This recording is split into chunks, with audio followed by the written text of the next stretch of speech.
नमस्कार, देवभूमि समाचार देख रहे हैं आप। आपके साथ मैं हूं स्वीटी दीक्षित। रुक करेंगे उत्तराखंड की खबरों की ओर। उत्तरकाशी के सिलक्याट टनल में फंसे 41 मजदूरों की पहली वीडियो मंगलवार को सामने आई है, जिसमें टनल में फंसे मजदूर दिखाई दे रही है। सुरंग के अंदर मलबे में से एक 6 इंच चौड़ी पाइपलाइन डाली गई, जिसके जरिए मजदूरों के लिए खाने में खिचड़ी और पानी भेजा गया था। इसी पाइप के एक कैमरा भी डाला गया है, जिससे वीडियो सामने आया है, जिसमें यह देखा जा सकता है कि मजदूर किन हालातों में सुरंग में पिछले 10 दिनों से रह रहे हैं। सोमवार को रेस्क्यू ऑपरेशन टीम ने सुरंग के अंदर एक 6 इंच पाइप डाला था, जिसके जरिए मजदूरों तक खाना भेजा गया। वहीं मजदूर किस हालात में है, उनकी तबीयत कैसी है, यह जानने के लिए इसी पाइप से एक एंडोस्कोपिक फ्लेक्सी कैमरा भी भेजा गया, जिसमें सारे मजदूर दिखाई दे रहे हैं। इस टीम ने वॉकी टॉकी के जरिए उनसे बात भी की और उनका हौसला भी बढ़ाया।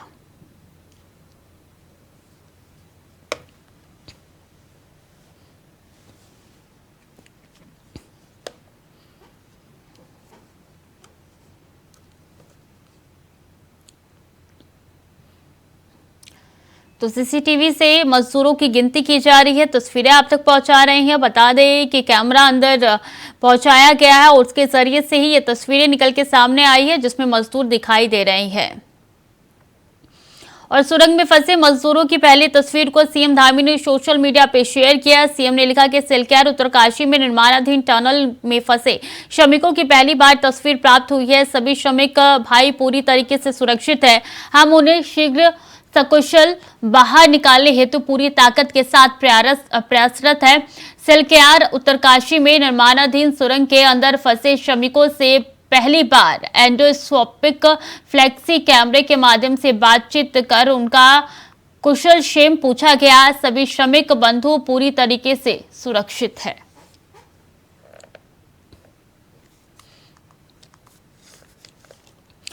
खबर उत्तरकाशी से है, जहां सिलक्याट टनल भूल धसाव मामले में 9 दिन के बाद राहत की खबर मिली है। राहत की खबर मिलते ही उत्तरकाशी जनपद के प्रभारी मंत्री प्रेमचंद अग्रवाल उत्तरकाशी के लिए रवाना हुए। प्रेमचंद अग्रवाल टनल का करेंगे स्थलीय निरीक्षण, साथ ही राहत बचाव कार्य में एजेंसियों से वार्ता भी करेंगे।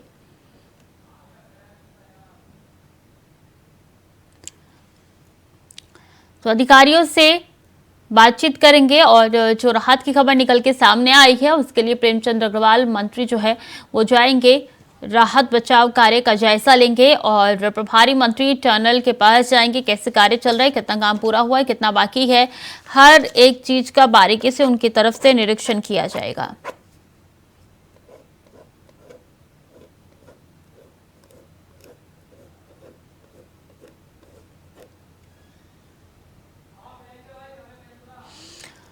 अभय कैंथुरा ज्यादा जानकारी के साथ जुड़ चुके हैं। अभय, प्रेमचंद अग्रवाल कब जाएंगे?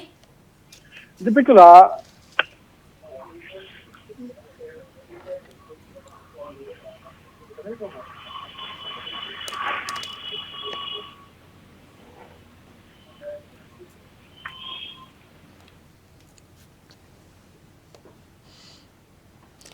तो राहत और बचाव कार्य में टीमें जुटी हुई है। अधिकारियों से रेस्क्यू का अपडेट लेंगे।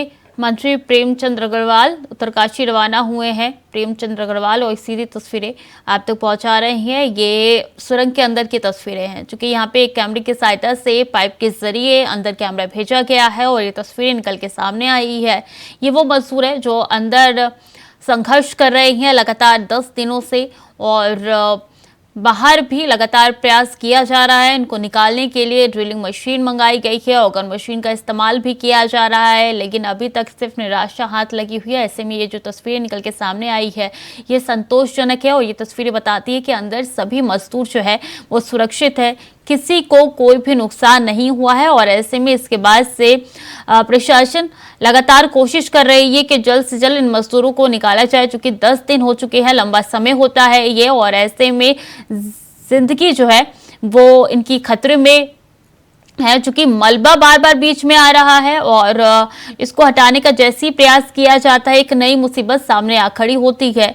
और इन्हीं सभी मुसीबतों से निपटते हुए 10 दिन बीत चुके हैं, लेकिन मजदूरों को अभी तक बाहर निकाला नहीं गया है। ये तस्वीरें सुबह सवेरे की है, जब मजदूरों को यहाँ पे कैमरे के सहायता से कैप्चर किया गया है और इनको बता दें की पहचाना जा रहा है। नाम जो है इस तस्वीरों में पूछते हुए नजर आ रहे हैं। लगातार कोशिश यही है कि इन मजदूरों को सुरक्षित रखा जाए और इसी के साथ साथ इनको बाहर भी निकाला जाए। तो टनल में 41 मजदूर फंसे हुए हैं, जिनको निकालने की कोशिश जो है लगातार सरकार कर रही है। वक्त तो चला है छोटे से ब्रेक का, चल लौट रहे हैं। ब्रेक के बाद एक बार फिर से स्वागत है आपका। खबरों में आगे बढ़ेंगे। उत्तरकाशी की सिलक्या टनल में फंसे 41 मजदूरों की पहली वीडियो मंगलवार को सामने आ चुकी है, जिसमें मजदूर साफ तौर पे दिखाई दे रहे हैं। सुरंग के अंदर मलबे में से 6 इंच चौड़ी पाइपलाइन डाली गई है और मजदूरों तक खाना पानी पहुंचाया जा रहा है लगातार। अभी कैंतुरा हमारे साथ जुड़ चुके हैं ज्यादा जानकारी के साथ। अभी क्या अपडेट है, क्या चल रहा है मौके पर, कितना काम हो चुका है?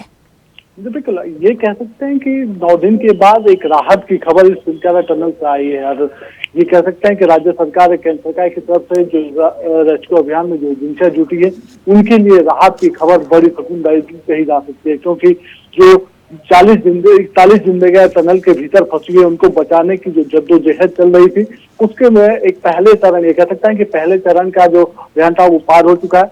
अब अभी तक जो उनको ये कह सकते हैं कि ड्राई फ्रूट के रूप में जो उनको खाना दिया जा रहा था, वो खाना लिक्विड के रूप में 6 इंच पाइप के जरिए उन तक पहुंचाने का काम किया जा रहा है। मोबाइल के चार्जर या दूसरे ऐसे उपकरण वहां पर इस पाइप के माध्यम से भेजने के कोशिश सरकार वहां पर कर रही है, एजेंसियां ऐसी कर रही है ताकि उन मजदूरों से संचार के माध्यम से बातचीत हो सके, उनका कम्युनिकेशन बना रह सके और अगर किसी तरह की कोई परेशानी है, अंदर किसी प्रकार का कोई खतरा है, तो फिर उससे तो लेकर बातचीत की जा सके। ये कह सकते हैं कि उनको बचाने के लिए लगातार 5 तरीके के यानी 5 प्रकार से इस समय रेस्क्यू अभियान में वहां पर किया जा रहा है, जिसमें आप ये कह सकते हैं कि टनल के भीतर भी अभी तक जो मशीन, जो ऑक्सीजन मशीन थी, उस मशीन का जो काम बंद हो चुका था, उस ऑक्सीजन मशीन से पुनः काम शुरू करने को लेकर भी इस समय मंथन चल रहा है। विशेषज्ञ उन सब चीजों पर बातचीत कर रहे हैं। कोशिश यही है सरकार की कि जो लोग अंदर फंसे हैं उनको जल्द से जल्द सकुशल बाहर सुरक्षित निकाला जा सके और उनकी जिंदगियों को बचाया जा सके। अभी तक बड़ी सफलता के रूप में कहा जा सकता है कि जो 5 तरीके से जो राहत बचाव काम यहाँ पर चल रहे थे, उसमें पहली सफलता मिल चुकी है और अब दूसरी तरीके से ये कह सकते हैं जो वर्टिकल जो खुदाई होनी है, उसको लेकर भी वहां पर काम किया जा रहा है। और जो ये कह सकता है कि टनल के ऊपर से जो पाइप के जो दूसरा चरण वहां पर खुदाई के जरिए भेजा जाना है, उसको लेकर अब काम शुरू हो चुका है। तो ये कह सकते हैं कि अगले 48 से जो 72 घंटे होंगे, उस दौरान ये कह सकता है कि बड़ी और राहत की खबरें यहाँ पर आ सकती है। जो टनल के भीतर जो मजदूर फंसे हुए उनको निकालने से जुड़ी ये खबरें हो सकती है। 10 दिनों से लगातार अभी राहत की खबर की और खुशखबरी का इंतजार ही हर कोई कर रहा है, हर किसी की निगाहें इस टनल पे टिकी हुई है। इस बीच जानकारी मिली है कि मंत्री प्रेमचंद अग्रवाल रवाना हो चुके हैं, कब पहुंच रहे हैं, क्या कुछ जानकारी इससे जुड़ी हुई आपके पास? देखिए, लगातार ये कह सकते हैं कि विपक्ष इस मामले पर सवाल खड़े कर रहा था कि प्रभारी मंत्री अब तक घटनास्थल पर नहीं पहुंच पाए हैं। तो आज ये कह सकते हैं कि लेकिन राज्य सरकार की जो प्राथमिकता थी वो फंसे हुए मजदूरों को बाहर निकालने की थी, ना कि वहां पर किसी प्रकार की कोई भीड़ जमा करने की या फिर जो एजेंसियां राहत बचाव जुटी है उनका काम डिस्टर्ब ना हो, इसलिए उन सब चीजों को ध्यान में रखकर वहां पर काम कर रही थी। आज ये कह सकते हैं कि जब राहत की खबरें मिलनी शुरू हो चुकी है, तो जो उत्तरकाशी जनपद के प्रभारी मंत्री प्रेमचंद अग्रवाल आज उत्तरकाशी के लिए रवाना हो चुके हैं। आज अभी दोपहर में उनका एक कार्यक्रम टिहरी में था, टिहरी के बाद वो सीधा उत्तरकाशी के लिए रवाना हो रहे हैं और आज शाम ये कह सकते हैं कि रात्रि प्रभात भी प्रभारी मंत्री का उत्तरकाशी में ही रहने वाला, तो इस दौरान वो वहां पर जो असल निरीक्षण है उसको भी करेंगे और जो राहत और बचाव के काम में जुटी जो एजेंसियों के अधिकारी हैं उनसे बातचीत भी वहां पर करेंगे। तो उम्मीद यह है कि 3 से 4 बजे तक जो प्रभारी मंत्री है वो वहां पर उस जगह पर पहुंचेंगे और बातचीत करते हुए अधिकारियों को दिशा निर्देश देंगे ताकि जो टनल के भीतर जो श्रमिक फंसे हुए हैं उन श्रमिकों को जल्द से जल्द बाहर निकाला जा सके। इसके अलावा उनको आश्वस्त करेंगे कि राज्य सरकार से जिन चीजों की आवश्यकता उनको है, जिस मदद की आवश्यकता उनको है, उसको किस रूप में पहुंचाया जा सकता है, उसको लेकर भी बातचीत वहां पर करेंगे। जी, टनल के पास लगातार हम देख रहे हैं कि बड़ी मंत्रियों को दौरा है। खुद सीएम मौके पर पहुंचे थे, उन्होंने जायजा लिया था। इससे पहले केंद्रीय मंत्री वीके सक्सेना भी पहुंचे थे, अब मंत्री भी जा रहे हैं प्रेमचंद अग्रवाल। लेकिन बात की जाए तो इन दौरे से होने वक्त क्या वाला है, क्या यहाँ पे जो कमियां निकल के सामने आई है अभी उनको फुलफिल किया जा रहा है, उसको पूरा करने का प्रयास किया जा रहा है? अगर किया जा रहा है तो इतना वक्त क्यों लग रहा है? ना सिर्फ मशीनों की वजह से या मलबे की वजह से, या इसके पीछे कोई और कारण है, वजह कुछ और है? ये कह सकते हैं कि कमियां जो है उन कमियों को दुरुस्त करने का तो काम हो ही रहा है, लेकिन साथ ही ये क्या कहा जा सकता है कि जब अधिकारी वहां पर मौजूद हैं तो ऐसे में अधिकारियों का काम प्रभावित ना हो, इसलिए जो प्रभारी मंत्री या दूसरे जो जनप्रतिनिधि हैं उनको उस जगह पर जाने से रोकने का काम सरकार की तरफ से किया जा रहा है या उनको मना कर दिया जाता है ताकि वहां पर ना जाए। जो रेस्क्यू अभियान में जुटी जो एजेंसियां वो लगातार बातचीत वहां पर करी, क्योंकि दूसरे सेक्टरों की टीमें भी वहां पर है।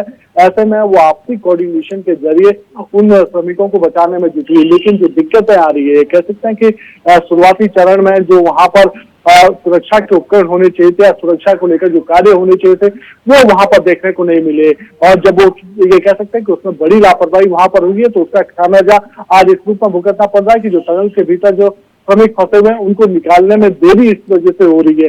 क्योंकि अगर शुरुआती चरण में ही इन सब चीजों को, लापरवाहियों को दुरुस्त करने का काम किया जाता, उनको दूर किया जाता, ह्यूम पाइप को टनल्स के भीतर बिछाने का काम शुरुआती चरण में अगर शुरू में ध्यान रखा जाता तो शायद ये स्थिति अभी पैदा नहीं होती। बहुत बहुत शुक्रिया अभय आपका तमाम जानकारियों के लिए। चलो खबरों में आगे बढ़ेंगे। बीड़ी कारोबारी के घर आयकर विभाग का छापा पड़ा है। सुबह 3 बजे से कारोबारी के घर टीम कर रही है छापेमारी। ज्वालापुर स्थित बसंत विहार कॉलोनी में हो रही है छापेमारी। सभी दस्तावेजों की कर रही है जांच टीम। तो अहम जानकारी आप तक पहुंचा रहे, जहां बीड़ी व्यापारी के घर छापेमारी हुई है और सुबह 3 बजे से ही टीम वहां पे पहुंची है। आयकर विभाग की टीम लगातार छापेमारी कर रही है। एक एक दस्तावेज खंगाला जा रहा है, कोशिश की जा रही है कोई ना कोई सुराग जो है यहाँ से प्राप्त कर लिया जाए। तो सुबह 3 बजे से कारोबारी के घर टीम लगातार छापेमारी कर रही है। आयकर विभाग की टीम है जो सुबह 3 बजे से लगातार छापेमारी कर रही है। और बता दें, ज्वालापुर स्थित बसंत विहार कॉलोनी में छापेमारी हो रही है। सभी दस्तावेजों की कर रही है जांच टीम। एक एक चीजों का बारीकी से ध्यान रखा जा रहा है। विकास चौहान ज्यादा जानकारी के साथ जुट गए हैं। विकास, 3 बजे से छापेमारी चल रही है, तकरीबन 12 घंटे हो चुके हैं, कुछ मिला? देखिए, आज सुबह तक 3 बजे की बात है जब हरिद्वार के ज्वालापुर कोतवाली क्षेत्र के जो बसंत विहार कॉलोनी है वहां पर एक बीड़ी कारोबारी जिसका नाम अमित सचदेवा बताया जा रहा है, उसके घर जो आयकर विभाग की टीम है सुबह पहुंचती है। हालांकि सारी जो टीम है वो जिस तरह से गाड़ियां हैं वो दिल्ली की बताई जा रही हैं और जो पूरी टीम ने मकान को अंदर से बंद करके सभी के जो परिवारजन है उनके सभी के फोन यहाँ पर ऑफ करा दिए हैं और सभी लगातार अभी तक वो जांच जारी है। हालांकि अभी क्या निकल पाता है जांच के बाद, क्या अधिकारी मीडिया से बात करेंगे, क्या जानकारी देंगे, अभी इस बात कहने में जल्दबाजी होगी अभी, क्योंकि अंदर से उन्होंने मकान को फिलहाल बंद किया हुआ है। और इतनी ही जानकारी मिल रही है कि जो बीड़ी कारोबारी अमित बताया जा रहा है उसके यहाँ पर ये छापेमारी यहाँ पर की गई है जो सुबह तड़के 3 बजे से लगभग यहाँ पर जारी है। जी ये बताइए कितनी टीमें अंदर मौजूद है? क्या बीड़ी कारोबारी भी घर के अंदर इस वक्त मौजूद है? जी बिल्कुल, जिस तरह से पूरी परिजन, क्योंकि सुबह 3 बजे ही इन्होंने यहाँ पर आयकर विभाग ने यहाँ पर छापेमारी की है तो सभी परिजन यहाँ पर घर पे थे और जिनकी अभी पूछताछ यहाँ पर जारी है और कागजात उनके जांचे जा रहे हैं लगातार सुबह से ही। और सभी के फोन यहाँ पर विशेष तौर पर बंद कर दिए गए हैं ताकि कोई उनसे संपर्क ना कर पाए। और साथ ही जिस तरह से अगर टीम की बात करें, 2 गाड़ियां यहाँ पर दिल्ली की बताई जा रही हैं जिसमें आयकर विभाग के जो अधिकारी हैं वो यहाँ पर पहुंचे हैं। तो कह सकते हैं अभी सुबह तड़के से लगभग 12 घंटे यहाँ पर होने जा रहे हैं। तो यहाँ पे कह सकते हैं कि लगातार अभी भी जो जांच है वो अभी जारी है और उसके बाद जब बाहर निकलती है, जो अधिकारी बाहर आते हैं और वो क्या कहते हैं, क्या उनको मिला है, उसके बाद ही कुछ बताना उचित होगा। जी बिल्कुल विकास, बहुत बहुत शुक्रिया आपका तमाम जानकारियों के लिए। खबरों में आगे बढ़ेंगे। खबर रामनगर से है, जहां स्टालर हाउस में मिल रही गड़बड़ियों की शिकायत को लेकर कुछ दिन पहले एसडीएम राहुल शाह ने छापेमारी कर कार्रवाई की थी। वहीं कार्रवाई के दौरान भी मौके पर कुछ गड़बड़ियां मिले थे, जिसके बाद एसडीएम ने नगर पालिका प्रशासन को आदेशों तक इसे बंद करने के निर्देश दिए थे। स्लॉटर हाउस बंद होने से और इसके बाद में इससे जुड़े कारोबारी धरना दे रहे हैं। उनकी मांग है कि ये स्लॉटर हाउस को खोल दिया जाए। इस कारोबार से जुड़े काफी लोग बेरोजगार हो गए हैं। तो वहीं कुछ बड़े मीट के कारोबारियों ने दूसरे मीट की दुकान पर अवैध तरीके से जानवर काटकर मीट बेचने का आरोप लगाकर कार्रवाई की मांग की है। पुलिस ने जांच में लाइसेंसी मिलने के बाद आगे के आरोपों की कार्रवाई की बात कही है। एक खताड़े के कुछ मीट व्यापारियों द्वारा आज एक तहरीर दी गई थी, जिसमें उन्होंने आरोप लगाया था कि एक व्यक्ति वहां पर अवैध रूप से बड़े जानवरों के मीट को काट रहा है और बेच रहा है। इस पर हमने 112 की और चीता को वहां पर भेजा था, जिसमें उनके द्वारा जांच की गई। तो ये पाया गया कि जो व्यक्ति वहां पे मीट बेच रहा है उसके पास एक वैध लाइसेंस है मीट को बेचने का, और वो रिटेलर का लाइसेंस है। तो इस प्रकार की कोई अनियमितता नहीं पाई गई है। फिर भी उसके आसपास और अगर ऐसा कोई अवैध कार्य हो रहा है तो उसकी जाँच की जा रही है। स्लेटर हाउस जो है बंद है अनियमितताओं के कारण।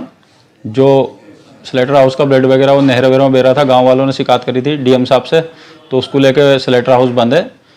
ग्राम सभा पूंछड़ी में जो है दुकान है, उसका लाइसेंस ग्राम सभा द्वारा पास है, दिया गया है, एफसीआई से पास है, राज्य सरकार से पास है, जीएसटी की दुकान है, और वो बाहर से कहीं से भी स्लेटर हाउस से बिल पे माल खरीद के मेहनत मजदूरी करते हैं अपनी केवल। खबर हल्द्वानी से है, जहां कूड़ा निस्तारण एक बड़ी समस्या बनता जा रहा है। शहर में कूड़े के अलावा पूरे जिले के निकायों का कूड़ा भी हल्द्वानी के ट्रॉचिंग ग्राउंड से ही आता है, लेकिन पिछले 1 साल से इस कूड़े के निस्तारण प्रक्रिया को गति नहीं मिलने से वहां लाखों मीट्रिक टन कूड़ा इकट्ठा हो गया है, जो लोगों के लिए परेशानी और बीमारी का कारण बनता जा रहा है। वहीं कूड़ा प्रबंधन के लिए नगर निगम के प्रयास किए जाने के बावजूद भी अभी सफलता नहीं मिली है।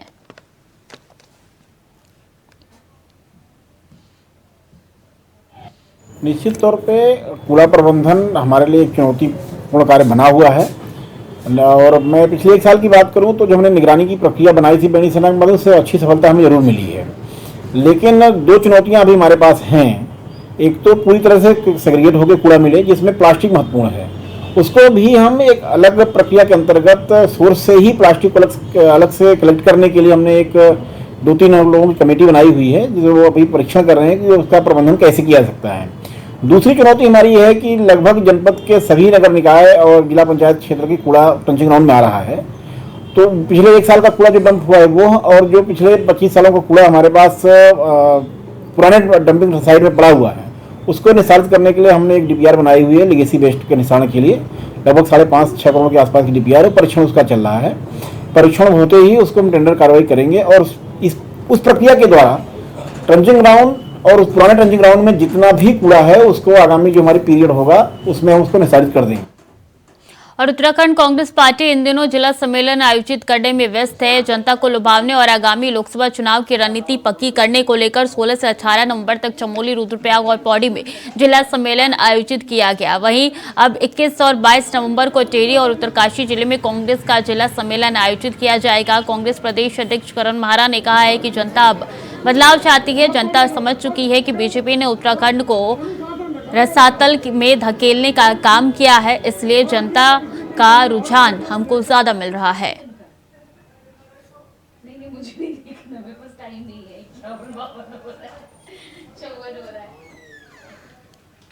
उत्तरकाशी और टिहरी तो मैं कल हूँ, कल टिहरी हूँ, परसों उत्तरकाशी हूँ। मैं रुद्रप्रयाग, चमोली और पौड़ी जनपद में था, और लोगों का रुझान अच्छा है। लोग साथ हैं, लोग समझ रहे हैं कि सरकार बुरी तरीके से फेल है। आपदा में भी देख लिया सबने, बाढ़ में मंत्री 7-7 दिन बाद जा रहे हैं लोगों के सुध लेने, और जो मुआवजा दिया जाना चाहिए वो नहीं मिल रहा है। उसी तरीके से करंट से 17 लोग मरे। बीजेपी के नेता लोग बाद में पहुंचते हैं, मतलब दूसरे दिन पहुंच रहे हैं। 17 लोग मर गए। जब एक मरा तब उसकी सुध नहीं ली गई। उसके बाद 40 से ज़्यादा लोग चट्टान गिरने से मरे। उसके बहुत सारी ऐसी कमियां हैं, पेपर लीक, पटवारी पेपर लीक, SSC भर्ती घोटाला, सारी ऐसे कारण हैं जिसकी वजह से जनता अब कांग्रेस से जुड़ना चाह रही है। वो विकल्प चाह रही है बीजेपी का, और वो जानते हैं कि बीजेपी ने उत्तराखंड राज्य को रसातल में धकेल दिया है। तो फिलहाल के लिए देवभूमि समाचार में इतना ही। खबरें लगातार जारी है, देखते रहिए इंडिया वॉइस।